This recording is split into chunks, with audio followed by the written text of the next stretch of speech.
Olá pessoal, estou aqui ao lado da Jane Haddad. Ela já participou do Focando Educação algumas vezes por telefone, porque ela mora em Minas. Isso. Está passeando aqui em São Paulo hoje, né? Vim passear aqui nesse evento. Um congresso enorme aqui, congresso da Profenem. E eu estou aproveitando para a gente bater um papinho um pouquinho mais ao vivo aqui, né? Isso, mais descontraído também. Também. Né? Jane, começa me dizendo o seguinte, sobre o que você vai falar aqui na parte da tarde? Pois é, eu vou falar sobre a noção do cuidado para pensar a educação contemporânea. Então eu trago, aí eu vou trabalhando com a ideia do cuidado. Nenhum de nós estaríamos aqui se não tivéssemos sido cuidados. Então eu pego um pouco a ideia do Leonardo Boff e vou conversando também com o cuidado de si do Michel Foucault. Tá, vamos começar na parte inicial lá então. Nenhum de nós estaríamos aqui no mundo se nós não tivéssemos sido cuidados por alguém. Traduz um pouquinho mais isso para mim. O que é o ter sido cuidado por alguém? É mamãe e papai? Mamãe e papai ou alguém que tenha feito a função de pai e mãe. É esse acolhimento da criança no berço. Na verdade, Sim. Até mesmo antes da gente nascer. Perfeito. Então eu acredito muito que é esse cuidado que a gente está falando. Nenhum de nós estaria aqui se não tivesse sido cuidado, acolhido por alguém. E esse acolhimento é aquilo que nos torna humanos. Perfeito. Né? A gente não nasce humano, a gente vai se transformando em humano a partir da interação com o outro. Perfeito. E o tema é muito legal porque eu acho que o mundo de hoje está muito descuidado. Primeira coisa, sim, concordo. Mas nós estamos falando de um congresso que é de educação formal. O que você está falando não é exatamente uma educação formal que proporciona, correto? Correto, mas por exemplo, a criança antes de chegar na escola, ela passa por um primeiro ambiente de aprendizagem que é a família. Perfeito. Então, na verdade, o que nós estamos colocando aqui é a importância da educação antes da educação formal. Isso, e a importância da educação trazer as famílias para junto dessa mudança, dessa transição do mundo. Perfeito. A falta que as famílias fazem na escola. Porque na verdade, o que a gente tem visto, né, Roberto? Todo mundo falando, a família está ausente, a família... De qual família que a gente está falando? Porque pai e mãe é função. Sim. Se a mãe não exerce, se o pai não exerce, alguém da descendência acaba exercendo. Sim. Então é pensar como trazer essas famílias para dentro da escola, mas não um modelito de família tradicional. Primeiro, eu acho que sim, mas eu vou brincar um pouquinho agora com o conceito, falando como se for como alguém da escola. Eu brinco às vezes, e é só brincadeira, viu gente? Mas eu brinco às vezes que a melhor escola do mundo seria a escola que só tivesse órfão, porque o pai atrapalha. Pelo menos é essa a visão que muitos têm. O pai só vem para reclamar, o pai só vem para isso, o pai só vem para aquilo. O que é trazer o pai para a escola? Eu acho que a primeira coisa é quebrar essa ideia de que o pai e a mãe só vêm para reclamar. Porque o pai e a mãe, eles também estão perdidos nessa educação que foi muito rápida. Perfeito. E eu acredito que a escola, muitas vezes, ela pensa nisso. E lá vem aquele pai, lá vem aquela mãe. Exato, é isso. Mas na verdade é acolher. Quando eu falo de cuidado, é acolher essa família para pensar assim, o que é que esse pai está me dizendo? O que é que essa mãe está me dizendo? Porque para a criança, ela não pensa que ela poderia ser órfã. Para a criança em formação, as pessoas mais importantes são os pais. Claro. Então são eles que vão direcionar essa criança, pelo menos na primeira infância. Claro, sim. Então a gente tem que encontrar uma conexão com essas famílias. Perfeito.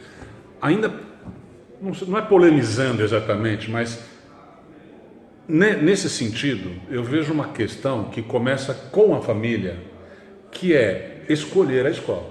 Sim. Eu vejo muitos pais ainda hoje, muitas famílias, escolhendo a escola porque ela é boa de Enem, mas não porque tem os meus valores. Sim. E isso dá choque muitas vezes, não é verdade? Dá, até porque eu acredito, quando a gente fala de uma educação de resultado, que esse resultado ele é consequência de um processo.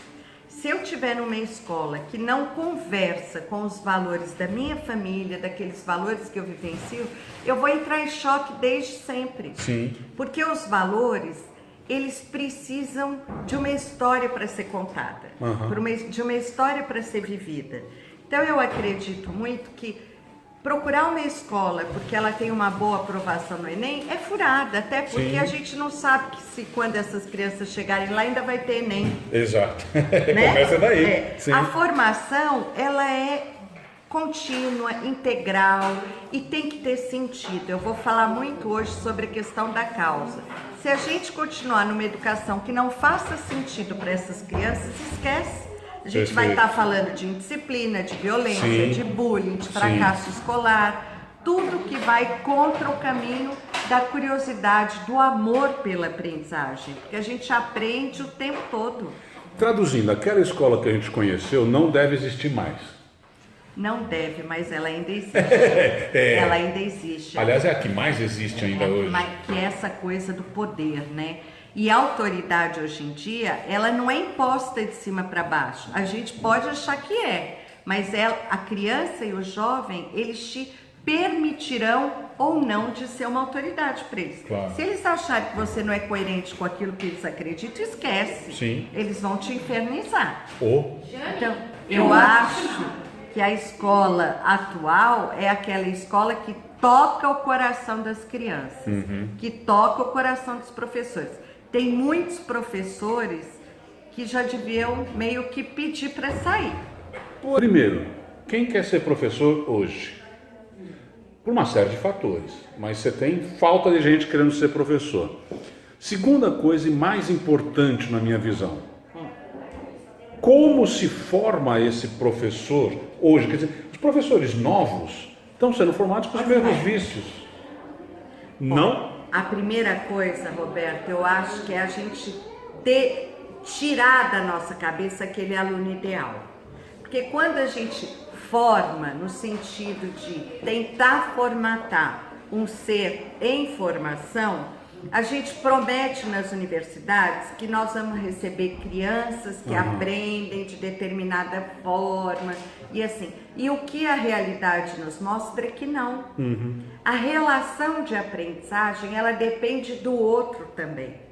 Então, eu acredito que ser professor é uma causa que é para ser enfrentada. Sim. É um contrato de risco, é reaprender diariamente. Agora, se eu esperar um aluno ideal formatado, aí é melhor eu não ir por esse caminho. Pois é. E aí a gente tem vivenciado nessas violências, esses alunos e tudo, é pensar, né, o que está acontecendo. Eu acho que o momento é esse, o que está acontecendo na educação brasileira. Porque antes eu exercia um poder, né? Você tinha que me obedecer porque você tinha que me obedecer. Hoje não. Sim. Essa fórmula antiga não funciona na nova escola. Então eu fico... E o professor muitas vezes não sabe usar uma fórmula nova porque ninguém disse para ele como usar. Pois é, e aí ele vai pela fórmula antiga e o que acontece? Os jovens não respeitam a autoridade, eles vão para cima, é como se fosse um colega. Perfeito. Um colega que contrariou.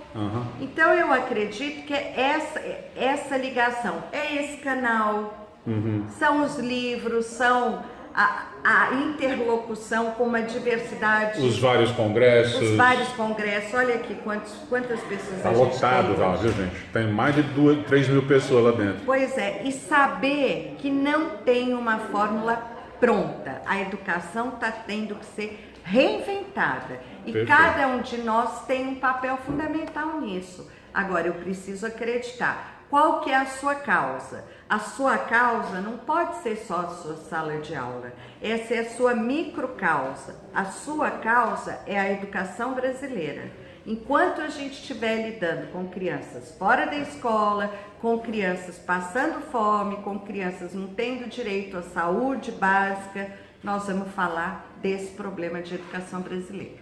Então, acho que a ideia é um começo. É repensar aquilo que a gente antes achava que já estava pensado. Gente, depois dessa eu não vou nem continuar, porque quer uma conclusão melhor que essa? Não tem, né? foi só um comecinho. Quem está mais interessado em ouvir mais da Jane, tem o site dela que eu estou pondo aqui embaixo, vai aparecer. Tchau para todos. Tchau, até a próxima, viu?